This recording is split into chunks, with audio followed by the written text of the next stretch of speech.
So hi everyone, I'm going to showcase some of the work we've been doing in load balancing in AVBP in two projects, and this is the work we've been doing with Kumar that you have heard on his question, so he's also interested on this topic.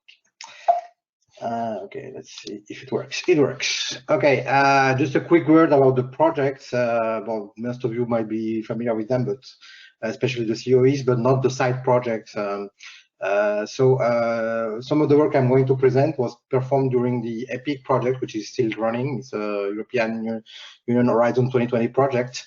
And the objective is to develop a high productivity and high performance coding strategies and frameworks.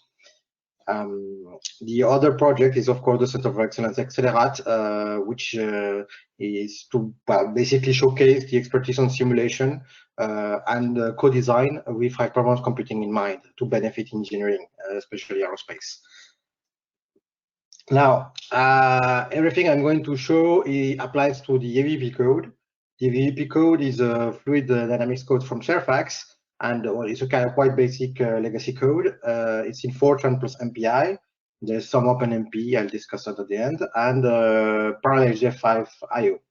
And of course, you have this typical workflow of a code with input, decomposition, data distribution, numerical scheme, and when applied, post-processing IO and an iterative loop there.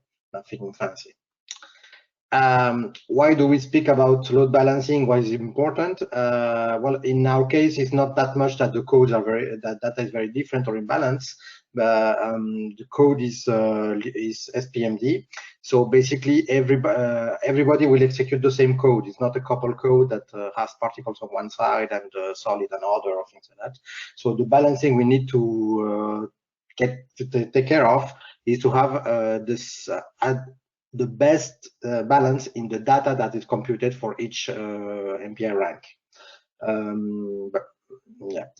And the document decomposition is simple in the code. It's an overlap with the duplicated nodes at the frontiers, and there's an asynchronous communication of the data in the frontiers.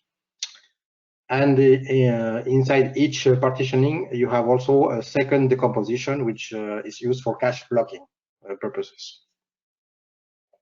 So just to showcase a bit the application we have done, roughly this is just to showcase that we started with very little things to do in a couple of ranks, but now we're running on 300,000 ranks. And as you can imagine, the partitioning strategies at the beginning are not the same as that we are in today, when you can account for multi-phase flows, for turbines, moving parts, for gaseous or flames, and so on.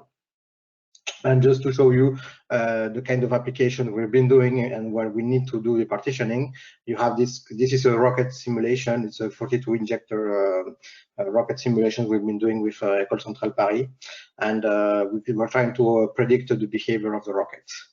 You can see the flames. Well, it's a nice video. And you have also this couple simulations where you have a moving part on one side for the turbine and the combustion chamber on the other. And you need to be able to balance out what is happening every time you do the simulation. And as you can imagine, it's very complex geometries. So on the decomposition front, how does it work for us? We have two techniques. The main technique is graph methods. These are the ones that are parallel. We have two options, this parametric and Petescotch. I don't believe I'm teaching something here. This is the legacy partitioners that exist almost everywhere. And the partitioning is done on runtime. So when you launch the simulation at runtime, it will tell you, okay, you have this number of processors, so you need to do the decomposition. The decomposition is done at the MPI command level, and there's a load balancing using the number of vertex per element, because the code supports multi-element grids, and the partitioning is done per element type. So basically, you will do a partitioning with all the tetrahedras, then all the pyramids, all the prisms, and so on. So it's not a full. It's not. We're not going to have some processors that have pyramids and other tetrahedra. We really try to endeavor to get everybody kind of get all types of elements. And again, I remind you that the communication is really on the frontiers here.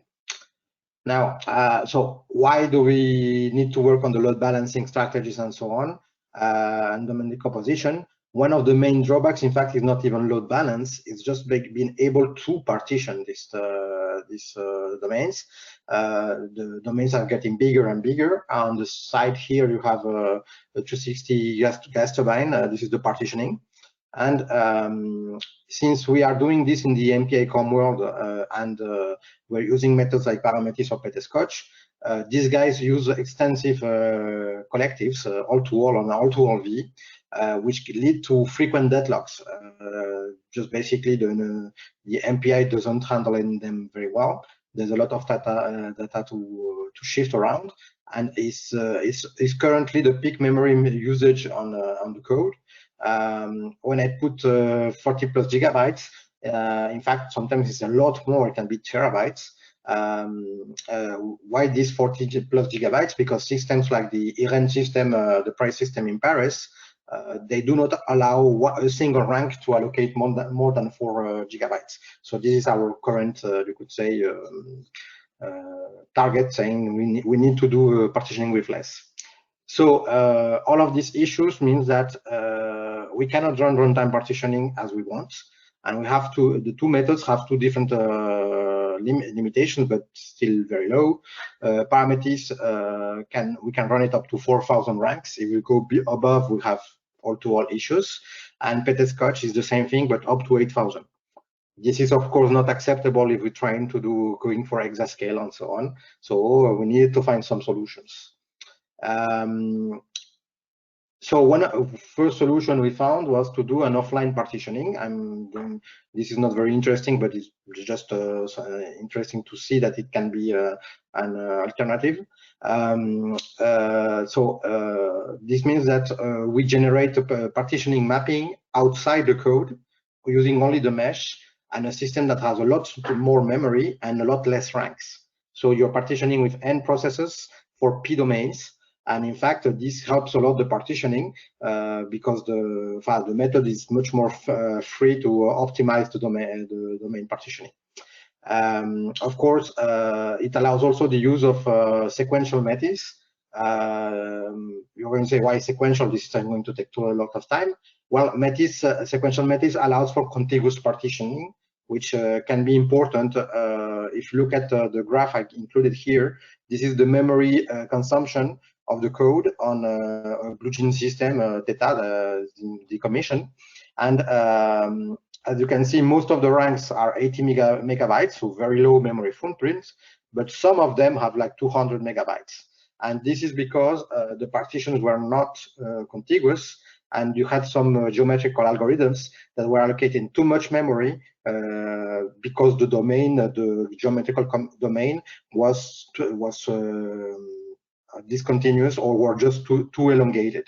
So also this kind of partitioning improved quite a lot the number of neighbors, which is in fact one of the main metrics currently for our load balancing strategies on the production run, you could say. Now, for the important thing and the most interesting thing, in fact, is okay, this is a simple load balancing, and but how can we do it better? So the idea is to try to adapt the load balancing and the partitioning to the architecture hierarchy. So benefit, for example, from the RDMA access, so random memory access. This bit has been mentioned before. It's just that when you do message passing on intranode or internode, the exchanges, for example, for all reduce are dramatically different. And so it's important that you try to optimize the communications between the nodes, and also inside the node, place the domains as much as possible near each other on the same nodes, on the same sockets, and that way you are able to benefit from this RDMA. So with this in mind, in EPIC, we developed a topology-aware partitioning method we call 3 parts. which has this tries to uses the node partitioning, then the socket partitioning, and then the core partitioning. That way, you can use intra-node communication directly at the socket level, and then you can use inter-node communication between the socket, the different sockets at the node level. This has been implemented, and we can optimize the shared and non-shared memory access with this. So here you can see the examples of this simulation here, which is a combustion simulation. The test was performed using 360 cores of an Skylake system. And so the plane parameters, which is the baseline today, you have the time per iteration here is 1.47 seconds, something like that. If you go for a simple three-part algorithm without any topology information, then it goes to 1.6. This confirms that the graph partitioning is not bad. But when you use the topology of the system to get the partitioning and get the partitions that are near in their hardware and in the domain, then you already go below the baseline.